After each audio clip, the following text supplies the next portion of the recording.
Hey, what's going on? I want to show you real quick. I got this motor right here, wiper motor, so windshield wiper motor. I want to show you real quick what I'm talking about when I talk about armature and the permanent magnet. So here's the case. Here's the inside I just took apart. This went inside right here. I'll show you. That goes inside that right there like that, and it turns around like that. Okay, so this is the armature or rotor. Okay. And if I have that right there and you look, there it is. You look inside here, you can see the case, and there's two magnets. See that seam right down the center? Just like in the video, the PowerPoint that I showed you, it's going to have a north and a south facing inside of this case right there, this housing. So what's going to happen is as I power up this armature, it's going to be through these brushes right here. You can kind of see a brush right there. I'm going to push on it right there. See?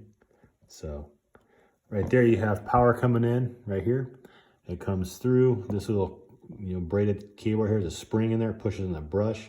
So you have power and ground on this side right here. 180 degrees out is for high. And what happens is that goes in there. Those brushes make contact down in there with that commutator. So again, what's going to happen as power comes in, it's going to touch these segments 180 degrees out. When it touches one, it comes, see if I hold that here. It touches one, comes through here, wraps around through this iron core. This stuff enhances that magnetic field. This copper wire, it isn't touching, it's got a varnish on it. So current goes through this, builds a magnetic field, and it comes out the other side, 180 degrees out on these brushes right here. And what's going to happen is build a magnetic field that's going to interact with this case. And what's going to happen is it's going to rotate. It's going to want to lock up north to south and south to north. But just before it locks up, if you look, these segments, they're obviously segmented by name. They move, and it's going to change which wires in here have current going through them. That's going to make the magnetic field go back again, and the whole thing's going to want to move forward.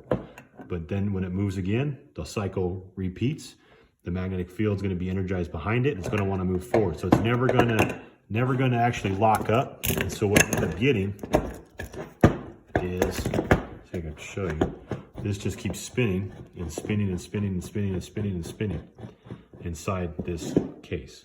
And as it does that, it's going to spin this little worm gear, and as it turns out, it's going to rotate this. And that's what rotates this arm, and through the linkage and transmission under your cowl, that's what creates that back and forth movement. But that's basically how an electric motor works, through field interaction.